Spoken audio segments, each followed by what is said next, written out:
ఏంది మామ అలా ఉన్నావు? 4.5 ఏళ్లైందిరా ఈ ఊర్లో శుభవార్త దరువేసి. ఈ అవినీతి ఫ్యాన్ ప్రభుత్వం వచ్చినప్పటి నుంచి ఎప్పుడు చూడు రైతుల ఆత్మహత్యలు, ఉద్యోగ అవకాశాలు లేక యువత వలసపోవడం, పెరిగిన ధరల వల్ల ఆకలి చావులు తప్ప ఇంకా మన ఊర్లో ఏం మిగిలిందిరా గట్టిగా తప్పు కొట్టి చెప్పడానికి.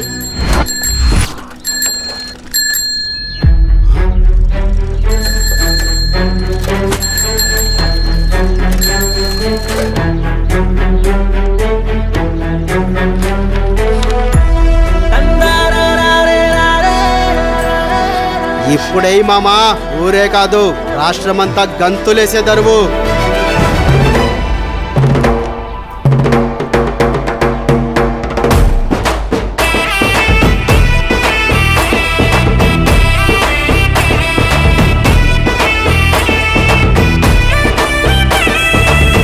ఇందు మూలముగా 50 మంది ప్రజానికాన్ని తెలియజేయడమనగా శ్రీ నారా చంద్రబాబు నాయుడు గారు ముఖ్యమంత్రి అయిన తర్వాత ప్రతి ఇంటికి ఉచితంగా ఏడాదికి 3 గ్యాస్ సిలిండర్లు ఇస్తారంట.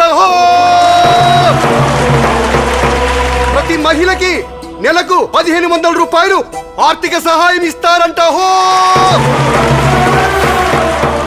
అందరికీ నెలకు 4000 రూపాయలు వృద్ధాప్య పింఛన్ ఇస్తారంట. వయసుతో పరిమితం లేకుండా మహిళలందరూ ఉచితంగా బస్సులో ప్రయాణించవచ్చంట.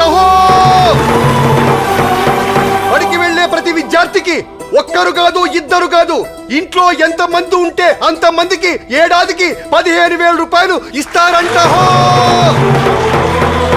ప్రతి రైతుకు ఏటా 20,000 రూపాయలు ఆర్థిక సహాయం అంట. మన యువత కోసం 20 లక్షల ఉపాధి అవకాశాలు లేదా 3,000 రూపాయలు నిరుద్యోగ భృతి ఇస్తారంట. ఇవన్నీ మనకు కూడా రావాలంటే ఏం చేయాలో అది చెప్పరా ముందు. రాబోయే ఎన్నికల్లో సైకిల్ గుర్తుకే ఓటు వేసి మన బాబును గెలిపిస్తే చాలు. మన భవిష్యత్తు మన చేతుల్లోనే ఉంది. బాబు రావాలి, మన బ్రతుకులు మారాలి. బాబు రావాలి, మన బ్రతుకులు మారాలి.